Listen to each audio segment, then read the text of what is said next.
Hey guys, this week I make something about chocolate, which is Bonbon. But before we begin, I want to share first what kind of tools we need to prepare to be able to make this molded chocolate or chocolate bonbon. First is the mold. I'm using a polycarbonate mold from a chocolate wall company based in Belgium, but you can use a silicone mold as well. Next is an infrared thermometer. Another tools is scraper, and other main ingredient obviously is the chocolate itself. And for this particular product we need to use a couverture chocolate. That's a bit of an introduction to this week's video, and let's begin. First we are gonna color this mold with the color cocoa butter, and this is totally up to you. I'm using pre-made color cocoa butter, and we're gonna melt this at 45 degrees and quickly cool it down to 31 degrees. I just simply splash it using a fingertip like what I'm doing in the video. Then we are gonna let the mold sit at room temperature to let the cocoa butter set. Next is we are gonna prepare our chocolate and the tempering process itself. Tempering is to stabilize the fat that is present in cocoa butter.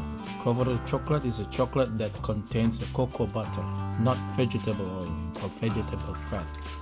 Here I'm using bain-marie and let the chocolate melt it completely at 45 degrees.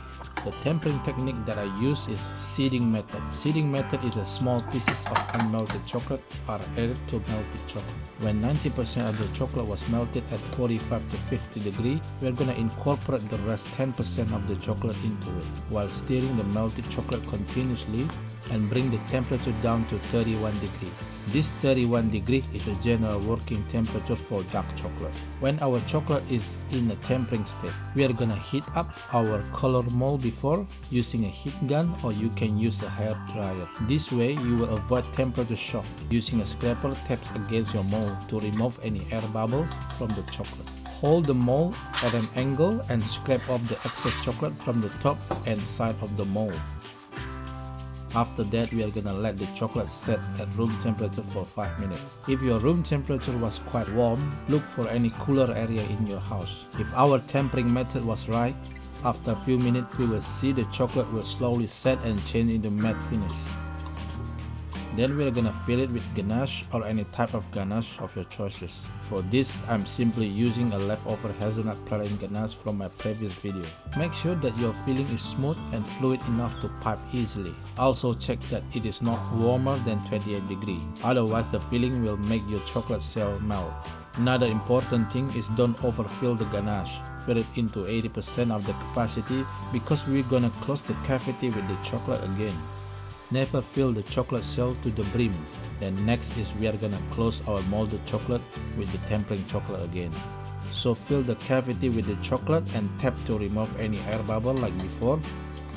And with a steady hand, scrape off the excess chocolate from the top and the side of the mold again. And then let it set for a few minutes in the room temperature before moving it into a chiller or a fridge.